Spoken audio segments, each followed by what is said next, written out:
Alright. Let's do this.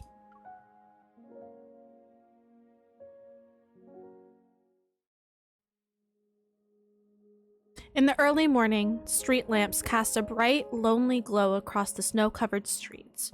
It makes the city appear deserted. Barely able to keep his eyes open, a boy dozed off in the priority seat. He swayed back and forth during the trip until he finally bumped his head. It was before the bus stopped, too. Ow! Oh, this kid! I forgot about him. Who is he? Now arriving at Azure Square Station. Please remember to take all personal... As soon as he gets off the bus, cold wind mixed with snow hits his face. It washes away his drowsiness. He rubs his eyes. Upon realizing where he is, his gaze instantly lights up. Chuchi, wake up! We're here! How the fuck? Shoichi? Every time. The journey between the Arctic and Lincoln City spans thousands of kilometers. After several transit changes, he finally returned to his starting point. After hurrying to a secluded bench and making sure no one's around, the boy carefully sets down his backpack and gives it an admonishing pat. We're back. And you're not allowed to run off this time. Until we find the Emissary, we need to stick to our usual plan. Pretend to be a regular dog whenever there are people around. You know, the fluffy kind that humans love to pet. Got it? We'll practice paw shaking later. The boy waits for a long while, but there's no response from the backpack. Shuji? With a growing sense of dread, he unzips the backpack only to find a hole and a few tangled tufts of white fur. The wind... The wind whistles through the gap. Uh-oh.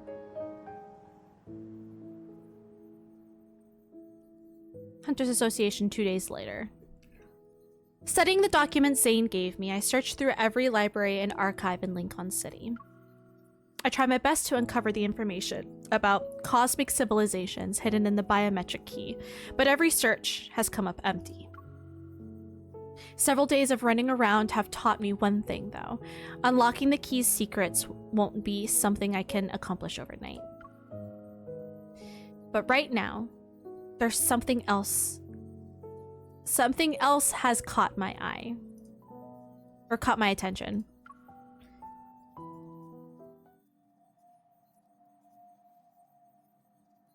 These are special pathological cases where the subjects retain a human's physical features, but their consciousness has been eroded. Only primitive aggression and instincts remain. For now, we're designating them as Alterum. These Alterum share one common characteristic too. They were diagnosed with protocore syndrome. Protocore syndrome. 2 days ago, I received an unexpected message from Zayne at midnight. It was long after we parted ways. I have to go on a business trip. It's not dangerous, but we might not be able to contact each other for a while. Don't worry. P.S. I'm not going to Mount Eternal. These sudden announcements had become the norm. I scrolled through my emojis and sent back a happy snowman with ellipses above its head. The words protocore syndrome act like a signal. They connect my earlier suspicions to create a clear pattern. This is under Zayne's field of expertise. Could his sudden departure be connected to this Alterum? The description of the Alterum reminds me of those so-called specimens I encountered in Skyhaven. With Alterum appearing in Lincoln City, does this mean the Fountain of Ate has entered another phase? But according to these forum posts, a mysterious figure has appeared these past few days. They strike before the police do, and their codename is apparently Dawnbreaker. Dawnbreaker. So, oh. They always manage to deal with the Alterum before the police can arrive. Wait, what? Another urban legend? Focus. Jenna interrupts the off-topic discussion. The virtual display switches to show some photos from a crime scene. As for these recent Alterum attacks, the police need a hunter to investigate and detect metaflux readings. A volunteer? Does anyone want to volunteer? Me? Thinking these clues might help Zayne, I raised my hand without hesitation. I'll go, Captain.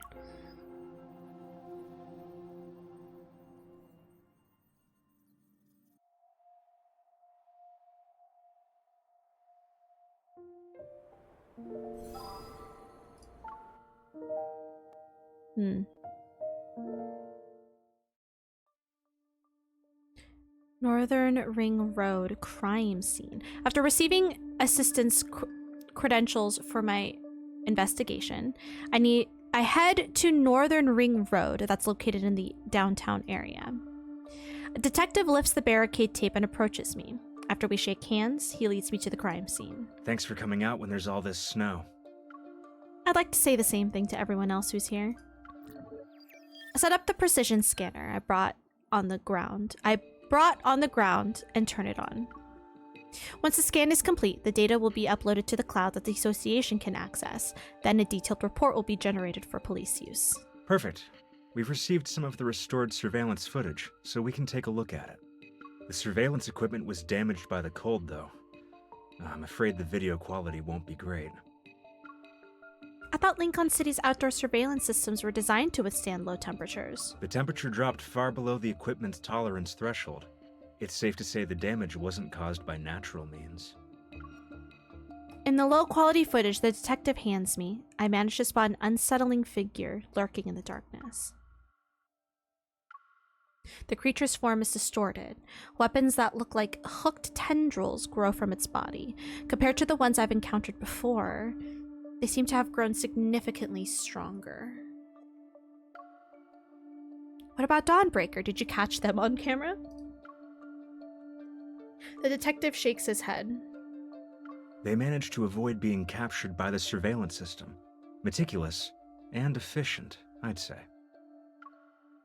As I approach the damaged guardrail by the road, my hunter's watch immediately starts blaring an alarm. The initial metaflux readings are extremely high. The Alterum is already similar to a Wanderer. So that's it then. We should deal with these Alterum before they completely degenerate into Wanderers. Perhaps this so-called serial killer is actually a hero. The detective gives me a contemplative look. However, from a hunter's perspective, do you see the Alterum as humans? Or are they monsters that need to be destroyed like Wanderers?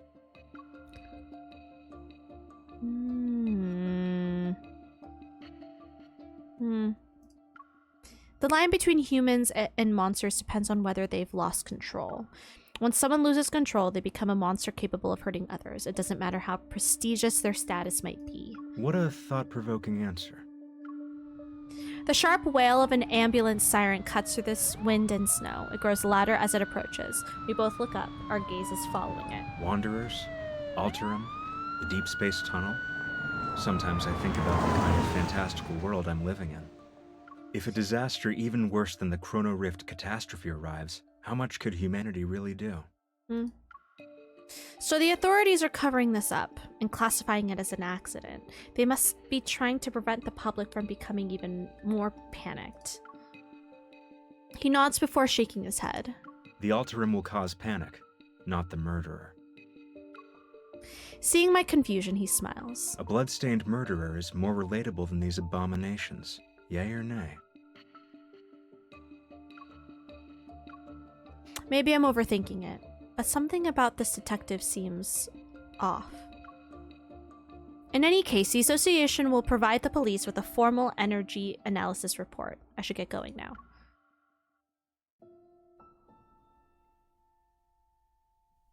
On my way home, I opened the forum post that Tara sent me a few minutes ago. It's about the Dawnbreaker. Let's expose the truth about the mysterious killer who only appears in snowy dawns, Dawnbreaker. Has anyone else noticed that the Alterum in Lincoln City have been slowly disappearing these past few days? That's because a mysterious killer has appeared in Lincoln City. The Dawnbreaker. They appear between dawn and sunrise, vanishing without a trace at daybreak, hunting Alterum ahead of the police.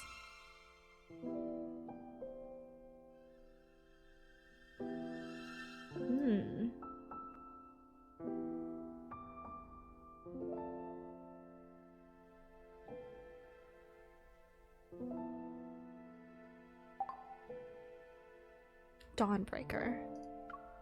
The Alterum and Dawnbreaker. These names sound like links in a food chain, destined to exist in perpetual cycle of predator and prey. Those monsters. Come to think of it, I'm not so different from them. Will there come a day when others will try to erase my existence? As this crosses my mind again, I find myself strangely at peace. What was that? I hear a strange noise behind me. Then, I turn around and notice a foot. No, paw prints on the ground. What kind of animal left these? A squirrel, maybe? Or a stray dog? Confused, I stand there, but then a white blur darts past in my periphery. My scarf suddenly tightens around my neck before vanishing. When I come to my senses, all that's left in the snow is a chaotic trail of footprints. The white blur has already vanished into the darkness around the street corner. My scarf! In the run-down, gloomy alleyway, only scattered spots of light fall upon the snow-covered ground. A dead end. It took my scarf, too. Where did it go? Snow falls silently. My surroundings are so quiet that even the sound of breathing seems jarring. Are you going to drag me back to the cocoon? I won't return. Wait. You're Dawnbreaker. Just kill me already. Dawnbreaker? My heart races as I hold my breath and silently move forward. As soon as I turn the corner, I raise my gun at the shadowy figure. I knew it was gonna be Zayne. You. In the dim lighting, several objects coldly flash from the figure's palm. They're ice shards, and they've pinned the teenager's sleeves and pant leg to the wall. Black crystals cover the teenager's left arm and neck, but he's different from the test subjects I encountered in Skyhaven. The realization hits me. He's an Alterum. I said you could kill me, not torture. I suggest you stay quiet. That voice. I freeze upon hearing a familiar voice and move my fingers away from the trigger. In that split second, I'm struggling to read. In that split second, a sharp ice shard cuts through the air. It barely misses my cheek. Dawnbreaker, like the Grim Reaper, turns to face me. With cold indifference, he meets my eyes. Zayne? The white creature that had vanished into the snowy night suddenly appeared. Why is this going so quick? The white creature that had vanished into the snowy night suddenly appears from out of nowhere. It jumps onto Zayne.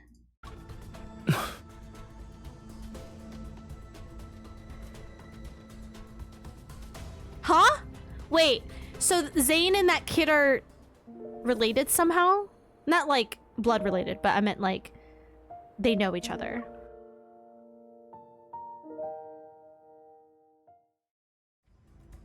Taking advantage of Zayne being momentarily distracted, the teenager breaks free from his restraints and pulls out a knife from his waist. With desperate, wild eyes, he lunges at him.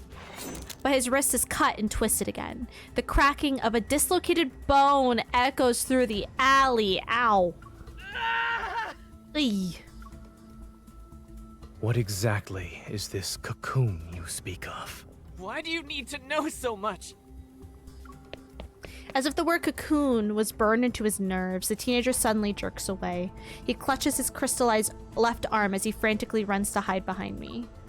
Spotting my gun, he forcefully grabs my hand and turns it. The barrel is pointed at Zayne now. You're not going to kill me, then let me go. Stay back! A flicker of surprise appears in Zayne's eyes, but that moment of uncertainty quickly fades and his usual coldness returns. Zayne, why are you here? Zayne, who should be away on a business trip, is in a remote alleyway in the middle of the night with an Alterum teenager. He was addressed as Dawnbreaker, too. Something isn't right. Questions pile up one after another in my mind as I assess the situation.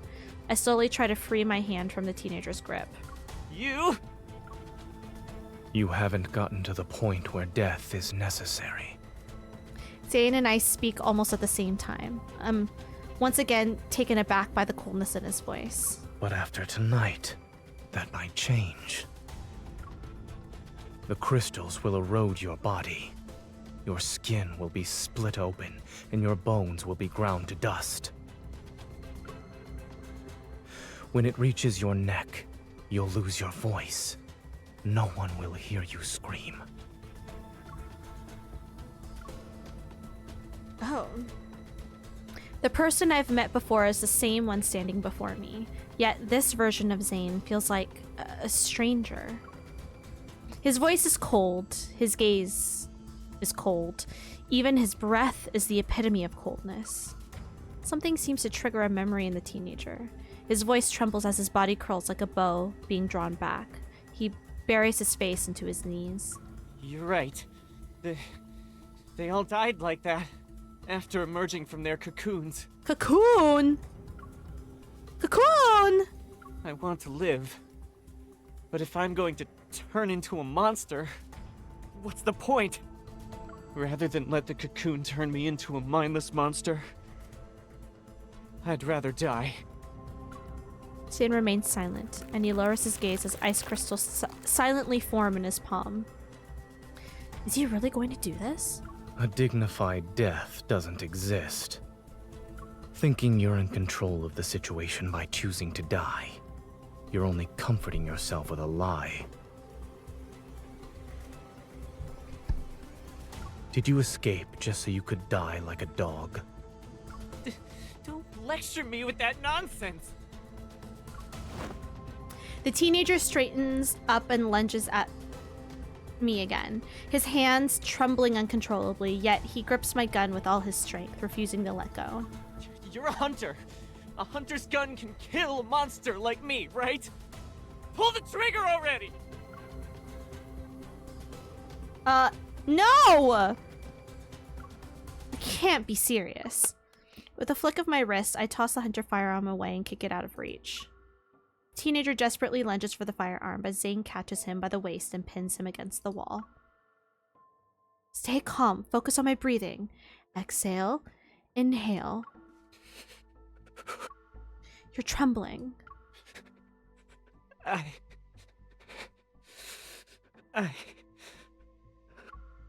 know you don't really want to die, so stop saying it. After several seconds pass, the teenager finally comes to his senses. He nods as if emerging from a trance. I steal a glance at Zayne. His expression is completely serene and unmoved.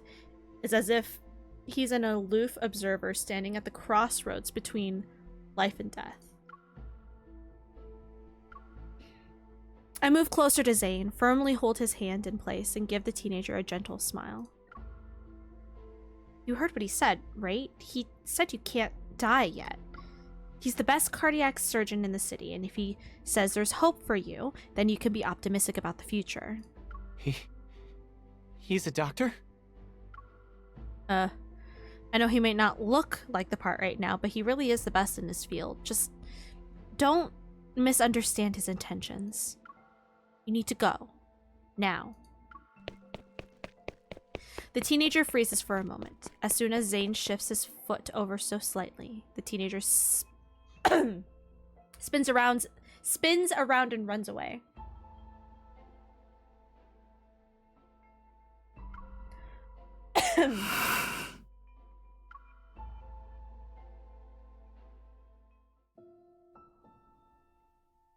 Late into the night, the streets gradually darken. The light reflected off the snow makes street lights appear soft and dim.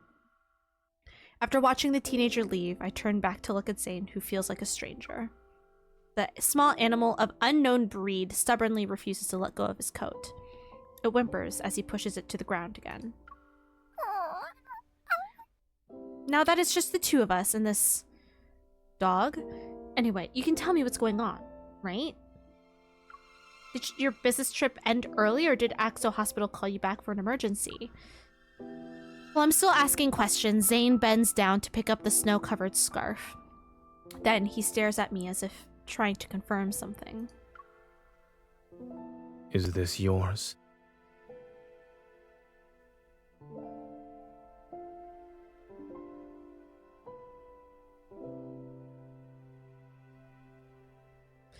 You gave it to me! What? What do you mean?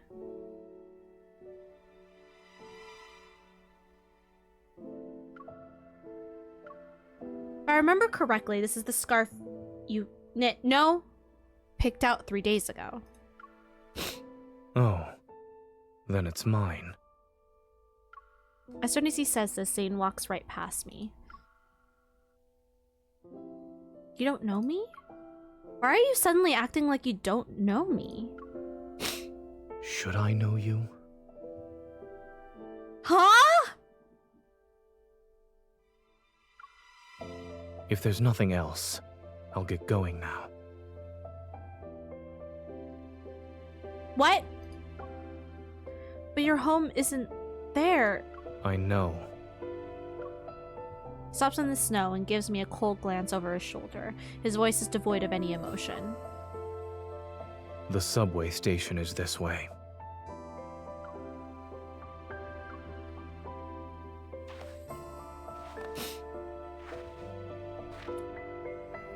On the empty street, our footsteps crunch in the soft snow.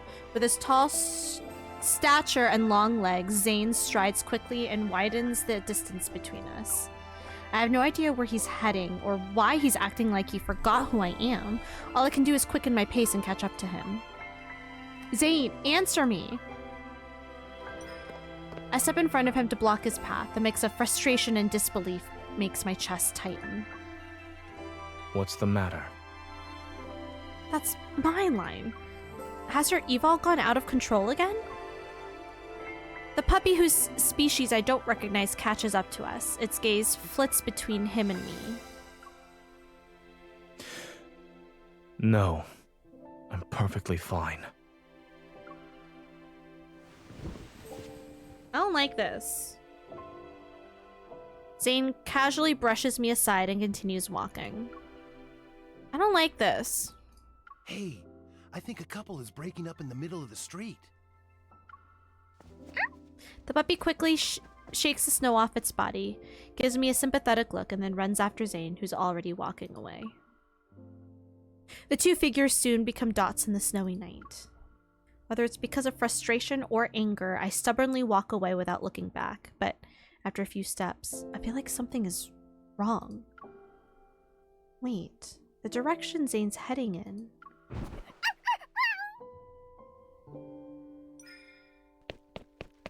My heart races as I quickly follow the footprints in the snow. Zayne lies unconscious on the ground, his brows tightly knitted as if darkness is dragging him down into its depths. Zayne? I crouch and shake his shoulders, but he doesn't respond no matter what I do. Oh, wait! Is he, like, sleepwalking? Like, is that why, like, he only shows up during a certain amount of time? Like, this is how he is? Like, he's dreaming right now? Is that what's happening? Well, he's not dreaming. Well, he might be. But, like, that he wakes up and he's fine? Is that why he can't really remember his dreams now? Wait. Can't just leave him like this. Try to help Zayne up. As my fingers brush against his neck, I feel a layer of frost. It's unnaturally black. Could this be related to his nightmares again? A heavy sense of foreboding weighs on my mind, but getting him out of here comes first. I struggle to support Zayne's weight as I drag him along one step at a time. Why was he taking... Why was he talking about taking the subway? This path actually leads to my apartment complex.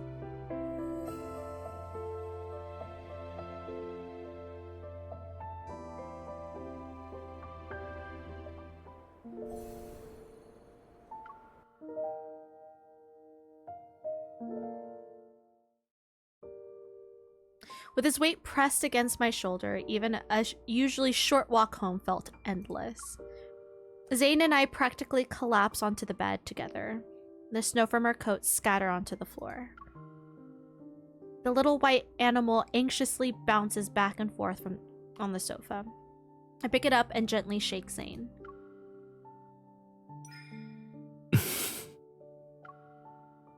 His eyes remain closed. A streak of black silently emerges from his sleeve and creeps along his veins, till it reaches the back of his hand. The black ice that appeared on his neck has already spread to this area. I need to wake him up from this dream. I reach out toward the side of Zayne's neck and gather my power. Almost instantly, I sense the chaotic surging power raging through Zayne's body. Like a force that's been suppressed for eons and is now finally breaking free, a bone-chilling cold surges forth. It makes my entire body shudder.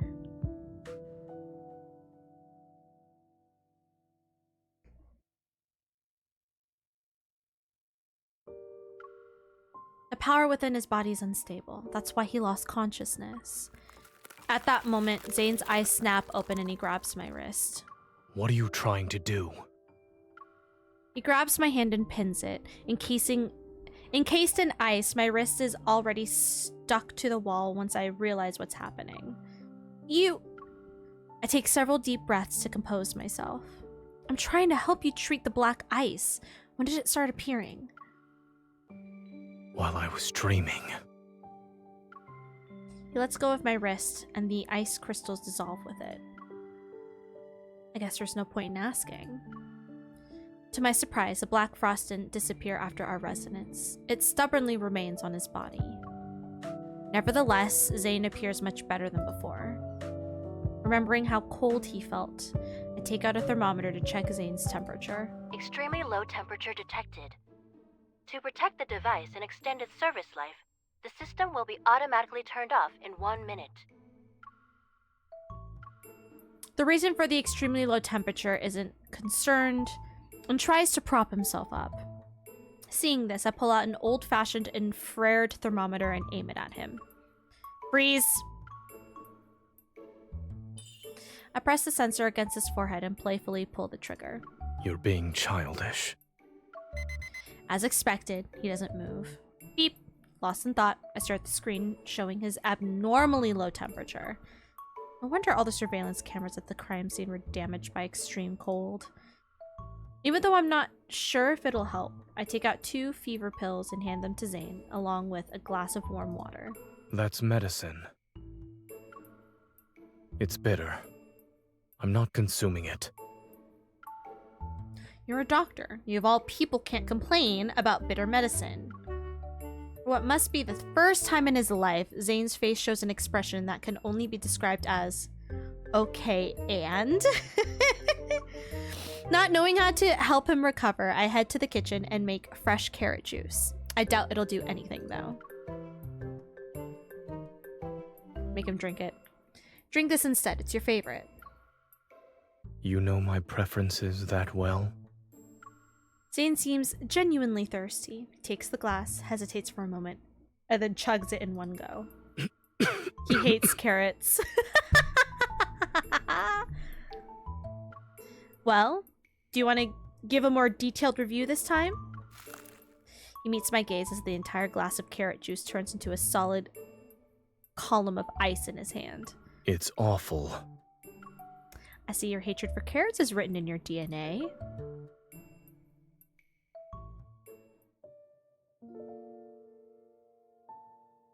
As the night deepens, the hustle and bustle outside my window gradually fades into silence. I gather every blanket and quilt in the house to stack on top of Zayne, then and crank my heater up. I'm not cold. I've already told you this. Take these blankets away. Why don't you take them off yourself? I don't have the strength.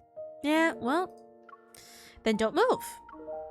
He purses his lips only to furrow his brow a moment later. You've been fussing over me for a while now. Is it for a particular reason? It's because I care about you, bitch. You're important to me.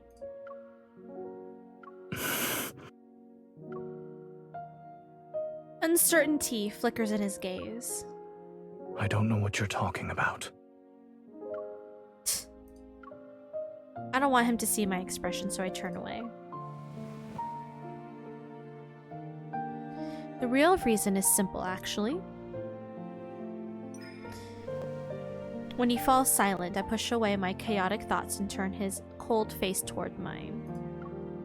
Dawnbreaker, you're very famous, so don't you dare run away or disobey me, or else I'll... You'll what? He asks softly. His chin is still tilted up by my hand as his gaze falls to meet mine. I'll make sure you won't live to see tomorrow's dawn.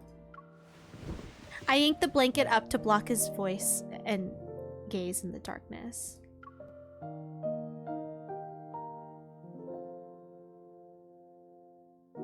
What you described is not the first time this happened to Zayne. Oh.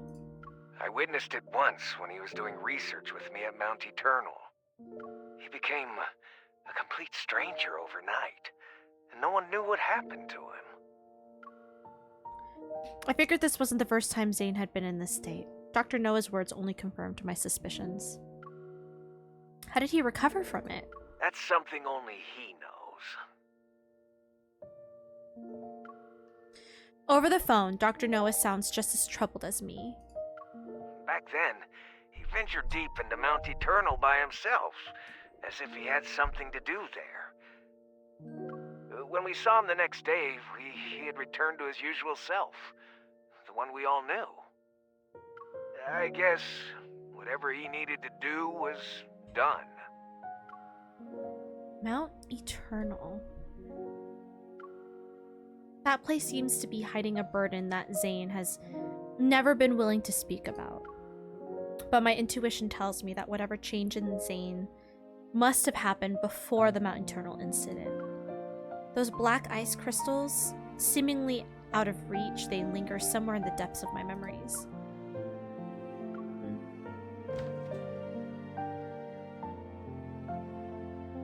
When I open the door again, I find a ball of white fur sitting by the bed.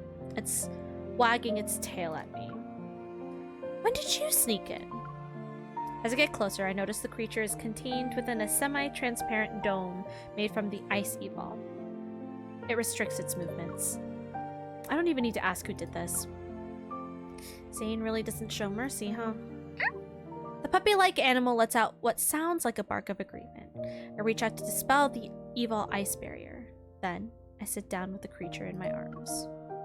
Now closer to Zayne, I can see his eyelashes trembling in his deep sleep. They're like the wings of wary birds that's finally resting at home. I don't know what you're dreaming about, but I hope they're sweet dreams. Good night, Zayne.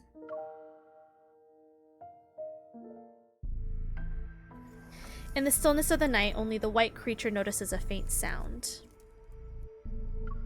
A subtle energy seems to be flowing. The white animal's ears twitch as it looks up at Zayne and the girl's joined hands. The cold, corrosive sensation gradually fades. A warmth surges through Zayne's cold fingertips like water traveling through a leaf's veins. For the soul that's been trapped in nightmares for so long, the unmelting black ice covering his body finally recedes bit by bit.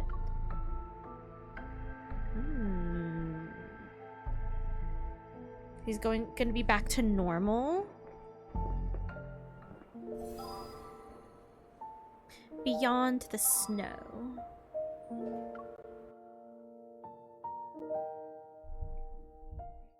The investigation into the Alterum and the unidentified suspect is still ongoing. We urge all citizens to remain vigilant, avoid spreading rumors, and exercise caution when traveling alone at night. It's already the next morning when I wake up. Groggy, I prop myself up and press my temples to clear my mind. Beside me, Zayne is still asleep. It's a rare sight at this hour. I lean closer and slowly become aware of his steady breathing. I watch as it slightly stirs the fabric across his chest.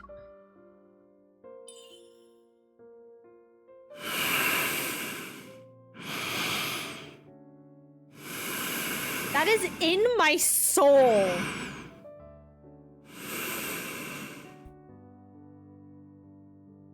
was like... That... Okay. This is payback for making me haul you home through the heavy snow yesterday. And that's for freezing my hand to the wall.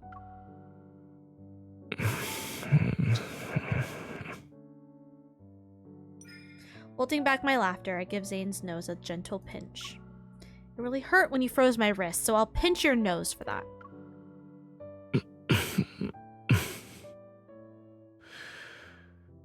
Is messing around with people while they sleep a habit of yours? I feel his warm breath on the top of my head. My breath hitches as I meet his slightly weary gaze. Zayne?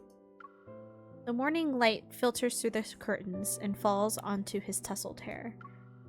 Looking into those eyes, I can tell that familiar Zayne has returned. Yes.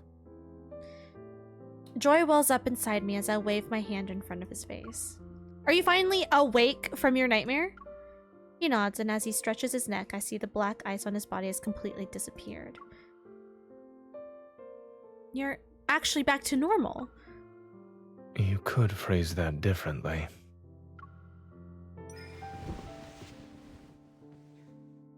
Before he can say more, I embrace him. He doesn't pull away and gently wraps his arms around my waist.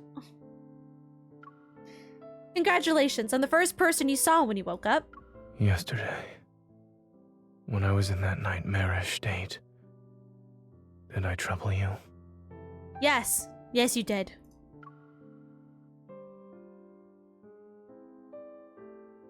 You were a little childish. You were cold, distant, and had an unpredictable temper. You're even a little childish. That was still you, wasn't it? I'll just think of it as seeing another side of you, Zayne. Why do I hear a hint of disappointment in your voice? Seeing that cold and willful side of Zayne, even for one night, reminded me of when we barely knew each other. I feel at ease as everything falls into place. A moment passes. I look into his eyes again. How much do you remember about yesterday? Zayne rubs his temples and sits up. It's a little hazy, but I remember most of it. Including how you froze my electronic devices and hand to the wall, and how you even told me to not be nosy? He glances away for a moment, before his gaze calmly returns to me. I also remember how you stacked blankets on me, and did a test with carrot juice. Your memory is impeccable. So, when did these nightmares start? They became more frequent after I returned from Chansha City. And in those dreams, I always forget who I am and what I'm supposed to be doing. The me in my dreams, however, has his own mission to complete. He presses his lips into a thin line and looks at me. The guilt he feels is clear. For some reason, the scene from last night flashes through my mind again, stirs up emotions I can't quite name. Well, there's no more black ice on your neck and hands. Your palms are warm too. Safe to say that you passed the physical examination. Welcome back to reality, Zayne. I open my arms and wait for him to initiate the hug this time.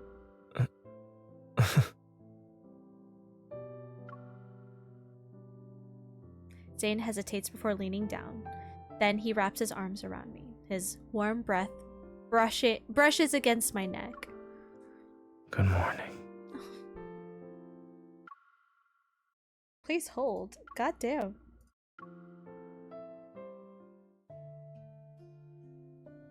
Before taking Zayne home, he accompanies me to the association. I'm going to update them on my progress in the Alterum investigation. Dawnbreaker vanished overnight. Some people on the forums joke that he had been broken by the dawn. The police investigation has hit a dead end, and that relentless snowfall is still the biggest obstacle for gathering evidence at the crime scene. While waiting for Zayne to finish shopping, I sit in the car and look at today's news. Ever, which announced the Fountain of Atay initiative, has revealed the first phase of the project, the Val Sanatorium.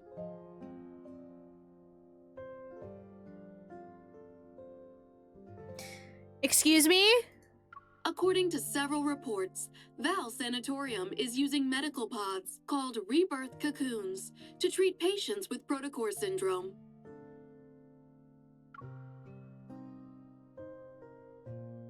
Also, why is my name in that? I don't like it.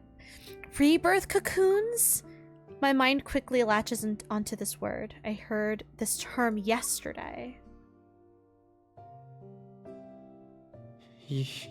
You're right. They all died like that, after emerging from their cocoons. Rather than let the cocoon turn me into a mindless monster, I'd rather die.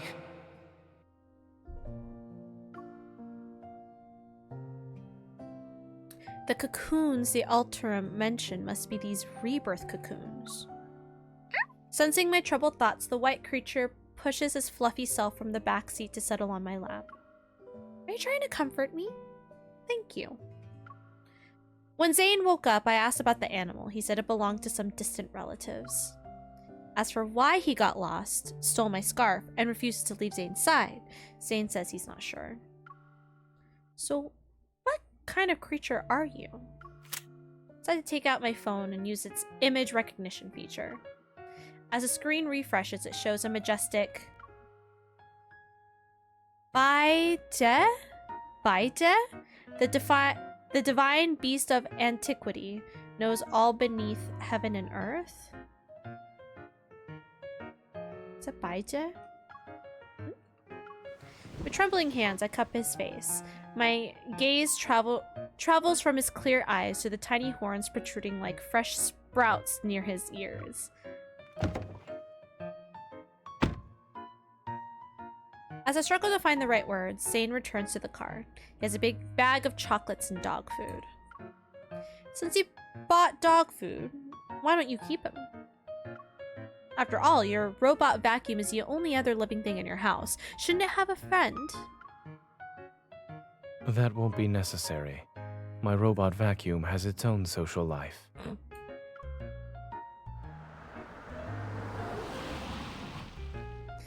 Through the windshield, the warm glow of our headlights cuts through the heavy, snowy gloom. A figure is looking around while standing near Zayne's house. It's a young boy in plain clothes. He's holding books in his arms. As soon as we get out of the car, the boy's face lights up with excitement and anticipation. He spreads his arms wide. Forgotten, the books fall to the ground. Emissary! Emissary? Wait. Weren't we... Wait.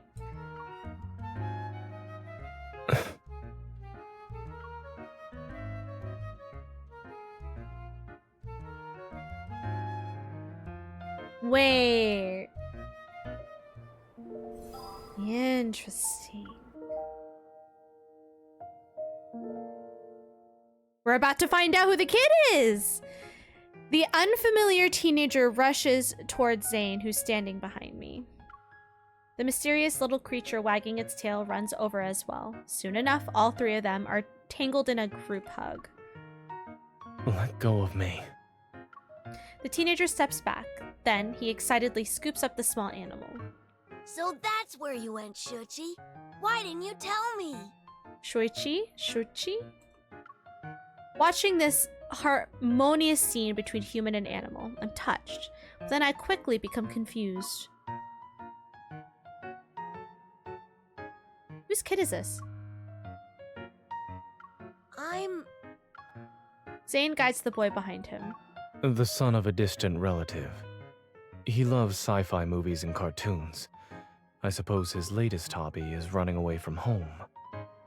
And he's the master of that. I lean down to get a better look at the boy. He has delicate features and appears to be around 11 or 12 years old. Do you live in Lincoln too?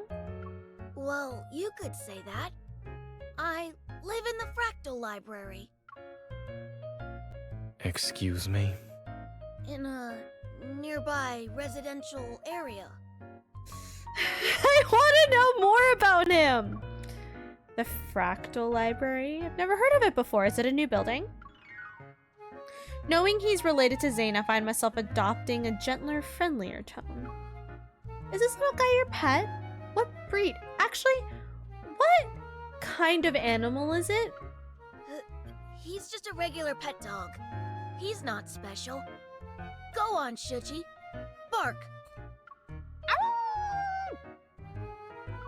That's not the correct sound. Okay, now shake. I want him to full body shake. The small creature glances at me and then at Zayne. He swallows his pride and places his paw on the boy's palm. Zayne stands by the wall with his arms crossed. When he sees my skeptical look, he looks away. The boy's face relaxes with relief as his expression shifts to one that says, "I told you so." Can you spin?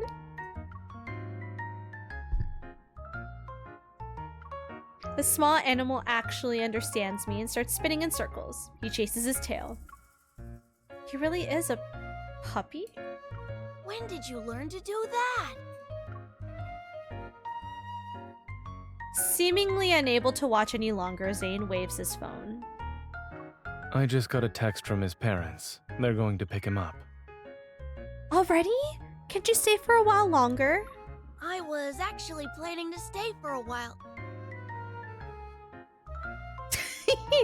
Zayne's sharp gaze sweeps over the boy. I might be imagining things, but the child and the dog freeze. Right. I wanted to say hello. Uncle Zayne will send me home. It's cold, so you should head inside. I'll see him off.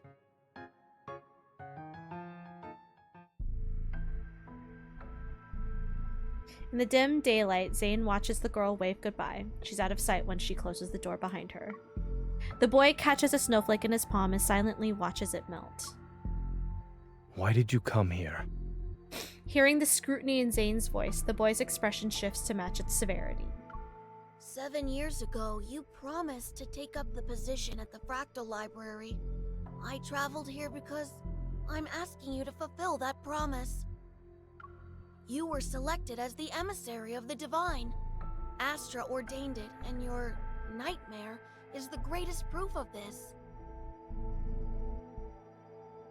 Oh. Zayne speaks before the boy can say more. I also said that I had my own choices to make and more important matters to attend to back then. The boy's expression grows serene, and his voice carries a maturity unlike the one from a few seconds ago. Was becoming that version of yourself in the nightmare also a choice? People think they're making choices most of the time, yet they're unaware that all these options lead to one inevitable outcome. Fate falls upon us like this snow. It is silent and inevitable. And you too are destined to become... He trails off, and the only sound that can be heard is nothing more than a barely audible sigh. Since you haven't made up your mind, there's no point in me staying here any longer. But... The maturity and composure vanish as the boy's voice shifts back to the childlike tone. I left the Excessus bracelet you made for me at the library. Can you make me another one, please? Why is this grunting so loud in my ear holes? After a resigned sigh, an ice bracelet materializes around the boy's wrist. Thank you, Emissary. I'll take my leave now.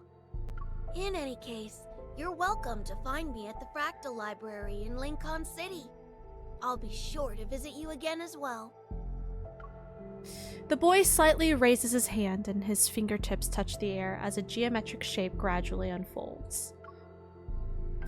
He bows before stepping into the door woven from countless folded dimensions. Damn! The Emissary is a liar. I counted every single day for 7 years.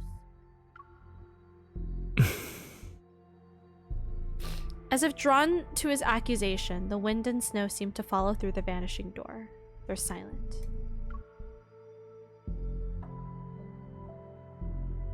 The snow ceases, and Zayne remembers the first time he entered the Fractal Library. Even though it's called a library, its exterior was remarkably ordinary. It was a building nestled in a quiet corner of Lincoln City's silent streets. I almost said Silent Hill. The young boy begged him again and again, so he pushed open the slightly weathered wooden door. Whoa!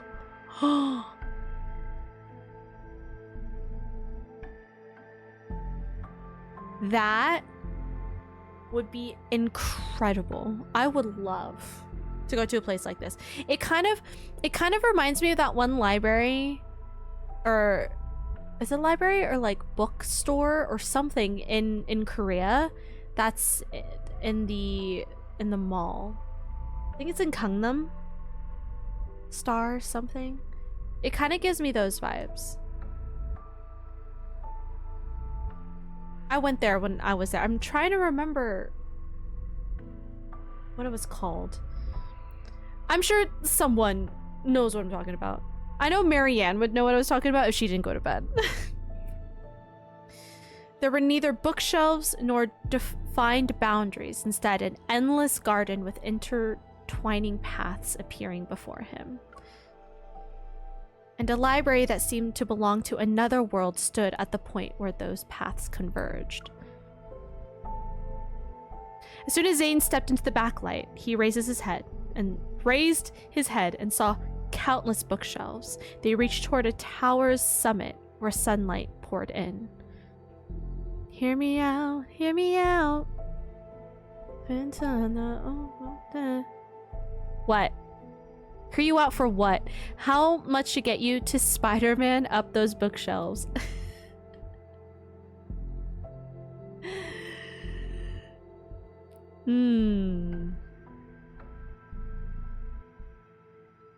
I don't know how much you got. We can figure this out together. As long as I got my safety. Because I do need my safety. You can be on my back. And hold on tight, spider monkey. Cyclone. As soon as Zayne stepped into the... Okay, I already read that. The library shelves were endless. They were like stairs that led to another dimension. I would pay like 3 months rent and get all the pretties to be the firemen holding the...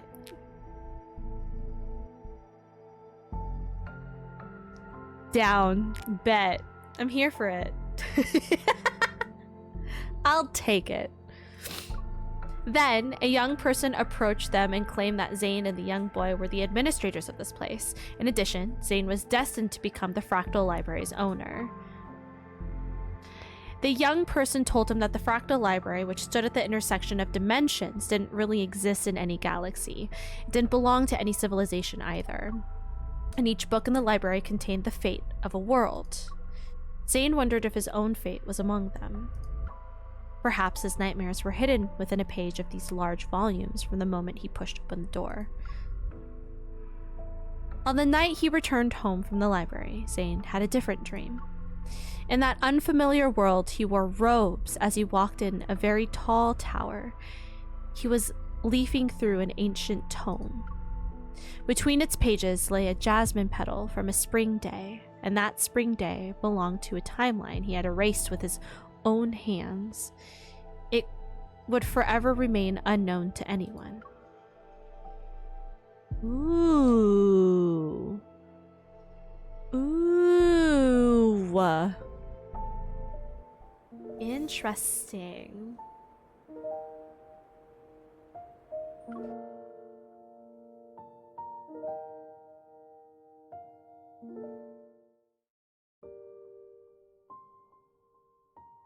Just as Zayne enters the house, I finish roasting the tangerines he bought.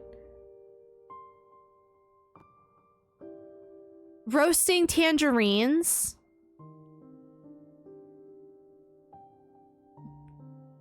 Why? When I glance out the window, I realize the snow has finally stopped. Why are we roasting? That's a thing? Why is that a thing? When I glance out the window, I realize the snow has finally stopped. Did your relative leave already? He must have a strict family. Yes, he needs to go home and write his reflection paper. There's a distant quality to Zayne's voice. I sit down beside him and hold out one of the roasted tangerines.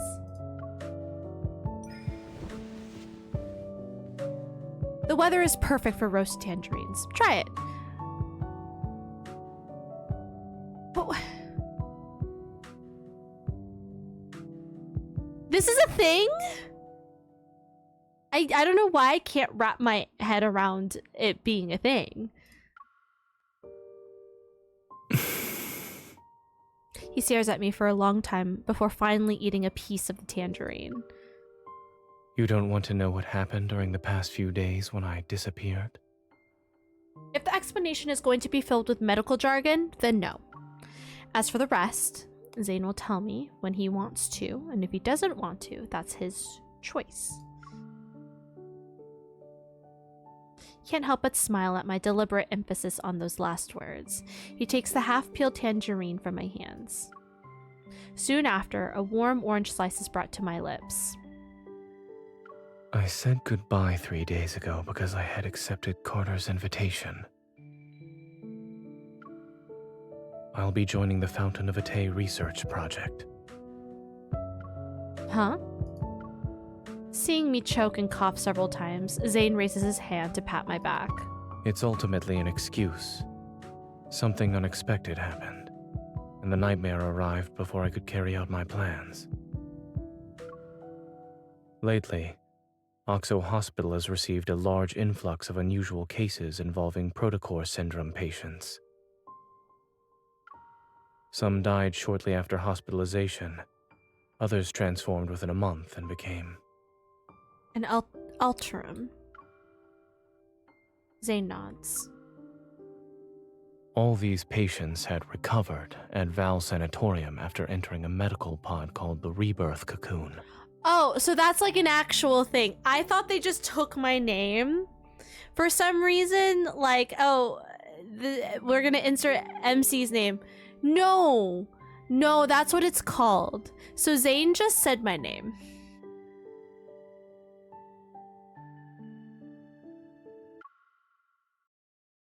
All these patients had recovered at Val Sanatorium after entering a medical pod called the Rebirth Cocoon.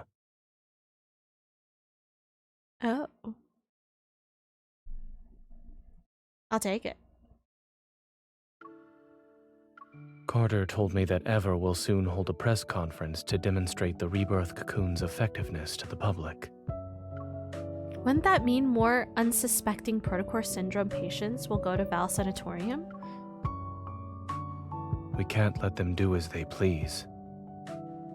I want to stop Ever's plans, not just for the Protocore syndrome patients. There's... Zayne trails off as he lowers his gaze. I want to make amends for a mistake. One that should have been corrected years ago. Yet it still haunts me to this day. So dramatic. I realize that for Zayne, this carries a greater, more painful significance.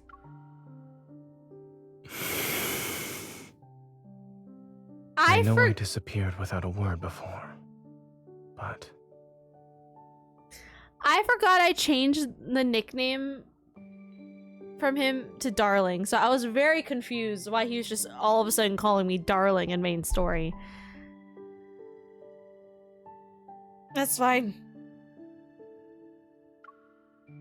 Will you come with me this time?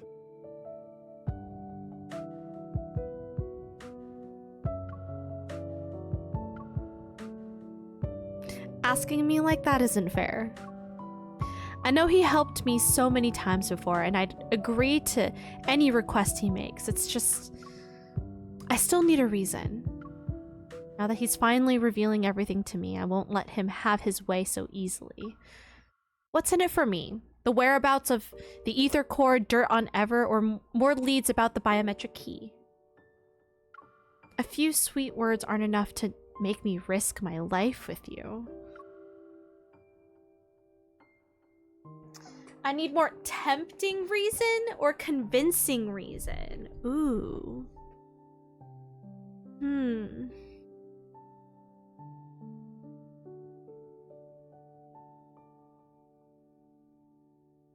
convince me to risk my life or tempt me to risk my... Let's do tempting.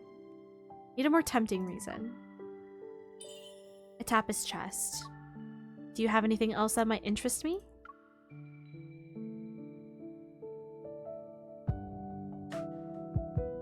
I want you to come with me.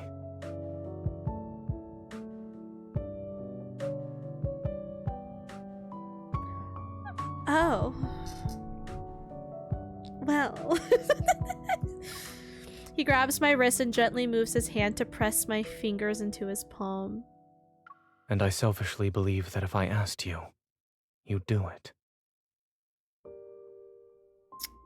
Say less.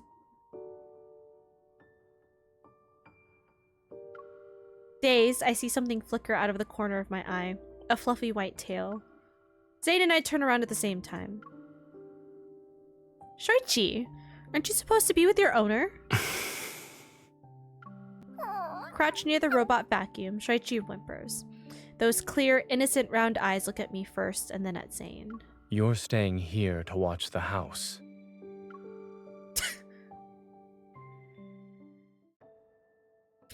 In the white testing facility, a row of circular medical pods lines the room.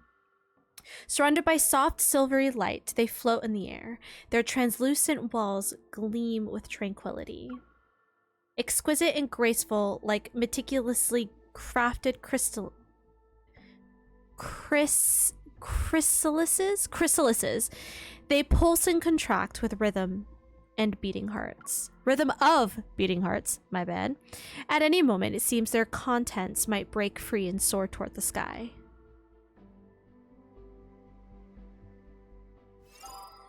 Oh. We about to fight? Turn on the volume a little bit. I'm gonna turn off my air conditioning now. It's getting cold. Give me 1 second.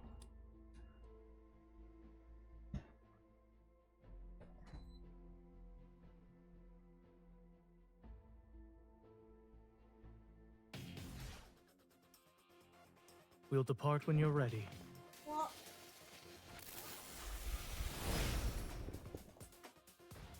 Watch where it's... Let's go. Okay. Dr. Zayne. Fall back. Make sure to dodge the attack. My turn. Watch out. I'm okay. Let's take it down first. Let's go. Okay. It is weak. Now's our chance. Eat this. Dr. Zayne. Fall back. Victory is within reach. Steady now. We can do this. It's your turn. No problem. Keep your distance, or else you'll get hurt.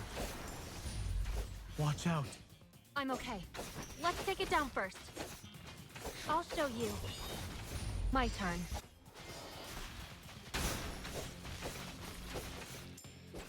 It's your turn. It is weak. Now's our chance. Let's call it a day. I'll give it a taste of our strength. I'll give it a taste of our strength. The snow has stopped. Let's head back. Nice. Hell yeah, let's go. Oh, I just realized I never changed screens. It's fine. I forgot to. White Sepulcher? What is that word? It's a big word for Elmo. The next day. After driving west on the highway for 2 hours, patches of green vegetation finally appear amidst the desolate landscape. Looking through the window, I can see the distant dome of Val Sanatorium loom in the morning mist. After yesterday's events, we decided to tour the sanatorium as visitors to investigate. The Fountain of Ate, the Rebirth Cocoon, the press conference, none of these can be tackled in a single move. However, we can assess the situation first before planning our next move. Are we almost there? I feed the last cookie to Zayne as he drives. He nods and takes a moment to gather his thoughts before speaking. There are things I need to tell you. More? The technology used in the Rebirth cocoon is from a research project Carter and I worked on when we were in medical school. I think this might be in some of the reading I haven't fully finished. Back then, I began researching the application of protocors in implantable devices under Dr. Noah's guidance. It was also something I was interested in personally. At first, the research progressed smoothly. Yet when we started doing experiments... We need to stop researching this. The protocore energy has completely corroded the heart. Our experiment failed. But the heart started beating again. It just grew some black crystals, that's all. Did you know? The lab mouse we performed a protocore implant surgery on transformed into a wanderer and devoured its fellow test subjects. Zayne, our experiment wasn't a failure. We succeeded! We've discovered humanity's next evolutionary form! As wanderers? Are you kidding? We definitely need to visit that barbecue place near the campus tonight to celebrate. Ooh, barbecue.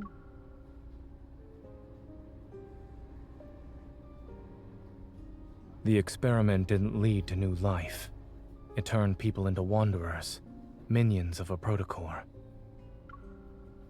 It was a Pandora's box that should have remained sealed.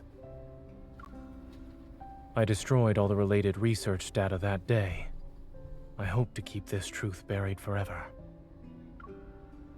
But Carter didn't see it that way, huh? No. He named it X-Heart and took it to Xander Sciences. It was later implemented in the Rebirth cocoon, which is the first step in the Fountain of Ate. After finishing his story, Zayne falls silent. However, his grip on the steering wheel indicates he's still caught in his memories. This is the mistake he wanted to make amends for. Not wanting him to dwell on the past, I clear my throat and lighten the mood. I used to think about how if we had gone to the same university, I would have dragged you out to have fun every single day. We'd watch the flowers bloom in spring, enjoy the summer rain, collect autumn leaves, have snowball fights in the winter. But based on what I heard, you must have been too busy to do any of that with me. Not at all. In our lab, we always said it's best to take a 4-hour break while data is being collected. Then we can see the results after. So during those times, I would have been available at least. Come on. I was joking. If you were there, I would have always made time for you.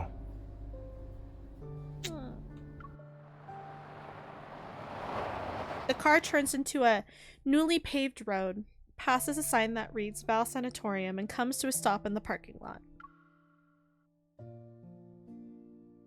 I'm not familiar with the sanatorium's interior layout.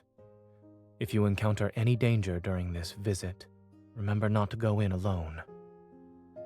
Don't worry, I'm a professional. While I speak, I catch a glimpse of White approaching us. Carter, who's here to receive us, wears a casual white business suit. Only a navy blue butterfly pin adorns his collar. Have you been waiting long, Zayne? No, we just got here. Carter leans down toward the car window. Upon seeing me, his eyes crinkle, and his smile widens. When Zayne called about needing 2 visitor passes, I had a feeling you'd be accompanying him. I compose myself. Smiling politely, I step out of the car, but just as I'm about to speak... Let's skip the pleasantries and head inside.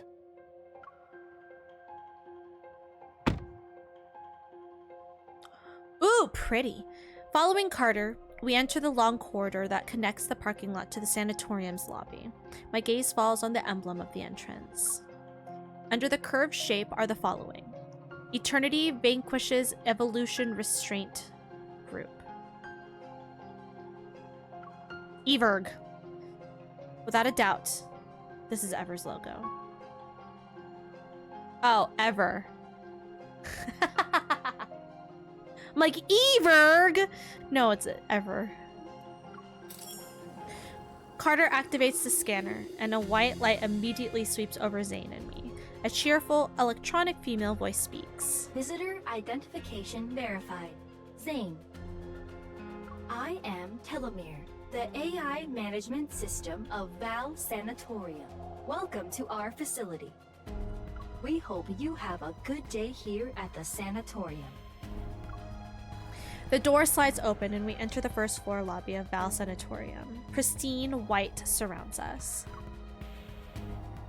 The ceiling is unadorned, its white surface seamlessly integrated with the recessed lighting system along its edges. Beneath our feet, a gentle light bathes the white marble floor and illuminates every corner of the lobby. This place seems... bright yet oppressive. Yes. Pristine, silent, and unchanging. It's as if time itself stands still within these walls. In this environment, Zayne and I stand out like two stains on an otherwise white canvas. A few doctors in white lab coats passed by us. Although they were quietly discussing patients' medical conditions, they nodded in Carter's direction. Since Zayne personally asked me for visitor clearance, I should give you two a proper tour. I mean, I guess. Side by side, we follow Carter as he leads us to the reception desk to the center of the lobby. I see the Fountain of Atay finally caught your interest. All those phone calls over the past month weren't in vain. But I'm curious, what made you change your mind? Carter stops in his tracks by the reception desk, turns around, his signature smile returning with narrowed eyes. You kept talking about humanity's future. I wanted to see if it would actually come to pass. Besides, nobody knows Exhard better than me. Carter's eye twitches. After a long silence, he suddenly erupts into a fit of laughter and shatters the lobby's tranquility. Aw, Carter's got an ego. Good, good. You've convinced me. Everyone deserves a second chance at redemption. Remember, Zayne, I gave you this chance. And what about you, Miss Hunter? When I receive this question, I deliver my carefully prepared response. Since Zayne is joining the research project, I want to see what it's all about. Carter tilts his head. His gaze flits between Zayne and me before settling on Zayne. The amusement in his eyes is obvious. I see. Even the strongest relationships need a solid foundation. I'll make sure you get a good position here. Turns around and shakes his brochure stand next to him. He turns around and shakes the brochure stand next to him. Okay. The neatly arranged brochures scatter in disarray, and he pulls out 2 copies with a smile. He gives them to us. The only downside to this place is that it's too by the book. But I guess that doesn't really affect you, Zayne. It's about complicated medical cases. The thin booklet methodically categorizes various diseases that conventional medicine has yet to cure. It's like a university department, and the facility's patients are eager students with a thirst for knowledge. A commotion breaks out in the distance. I look up. It's a group of elegantly dressed visitors being led into the lobby by a receptionist. They're being guided upstairs for a tour. On the staircase leading to the second floor, several patients in white hospital gowns are walking down the steps. I expected to see many high-profile figures in this place, but even then, I never thought I'd see her. Karen, who's 43 years old, is a war correspondent. She won numerous prestigious journalism awards. She spent years reporting from the front lines, faced countless life-threatening situations, and has earned a large amount of respect in society. A year ago, she was attacked by a wanderer, got Protocore syndrome, and rarely appeared in public since then. I've met her a few times at Axo Hospital. I heard she was also one of Zayne's patients. Dr. Zayne, it's been a while. Noticing us, she comes over to say hello. Zayne acknowledges her with a slight nod. Ms. Karen? Someone of her caliber choosing ever.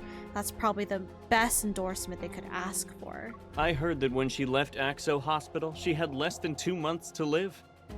Her daughter had just learned to say mama when you handed her a death sentence. How cruel.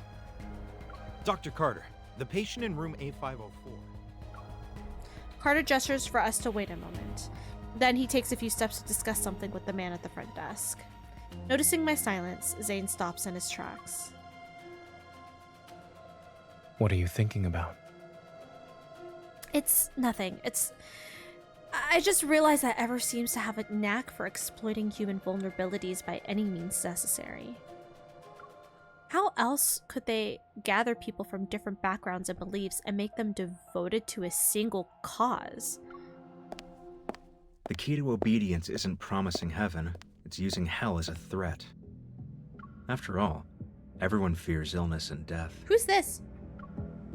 Footsteps, accompanied by a familiar voice, approach from behind. I turn. We meet again, Miss Hunter.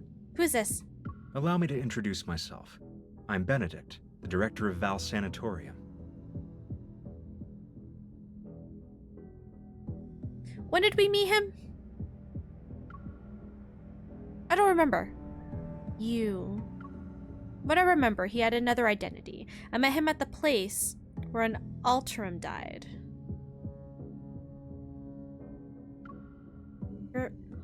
You're the detective who spoke to me that day. I'm honored you remembered me, Miss Hunter. He smiles, not with the embarrassment of someone whose identity has been exposed, but with the composure of a performer waiting for the audience's reaction to a grand reveal.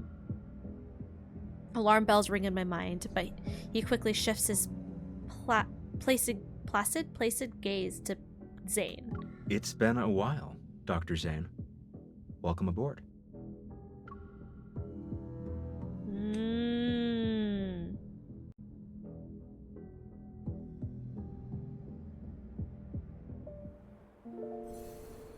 All right.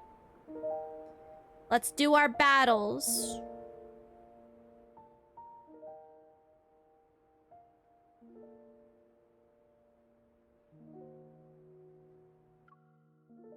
Let's do the battles, and then I will run ads.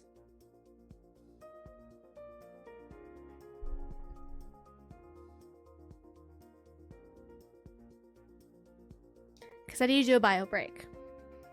But I know these usually go 9 chapters, so I knew I had time. Or I didn't have as much time to wait. But after this,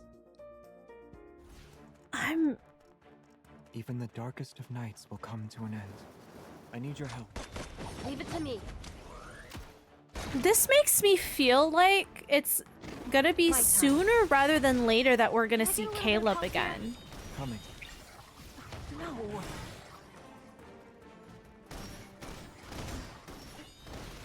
Right? Leave it to me. Crisis averted. Lumiere really is the Lumiere is insane. Easy peasy lemon squeezy.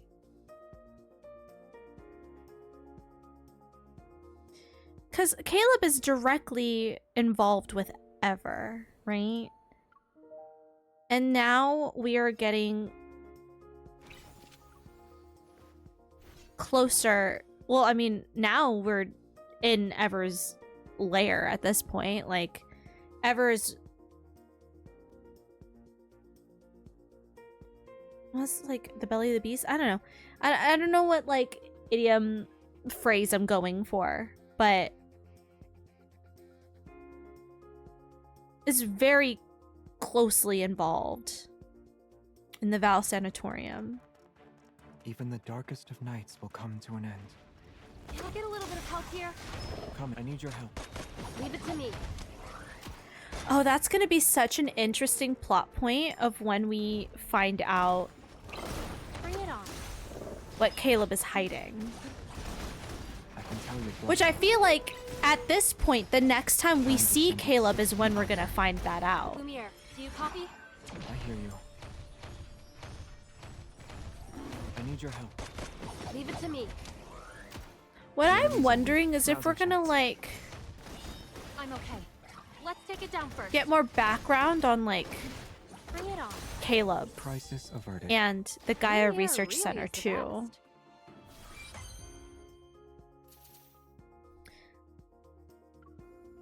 Was the name of the rooms, was one of them Caleb's? Because we had a Raph and we had a Xavier. I don't remember what that other one was. I'd have to go back.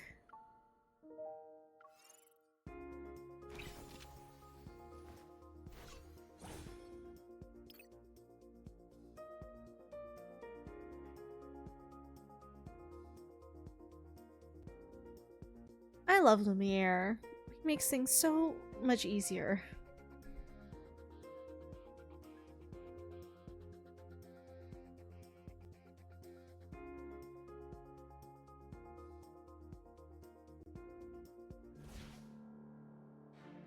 Something about this feels Something about this feels familiar. Let's hurry up and get ready. I steer. I'll go first. I need your help. Leave it to me. Oh damn! Look at that. That power is Go back to the pit you crazy. came from. Keep up the momentum.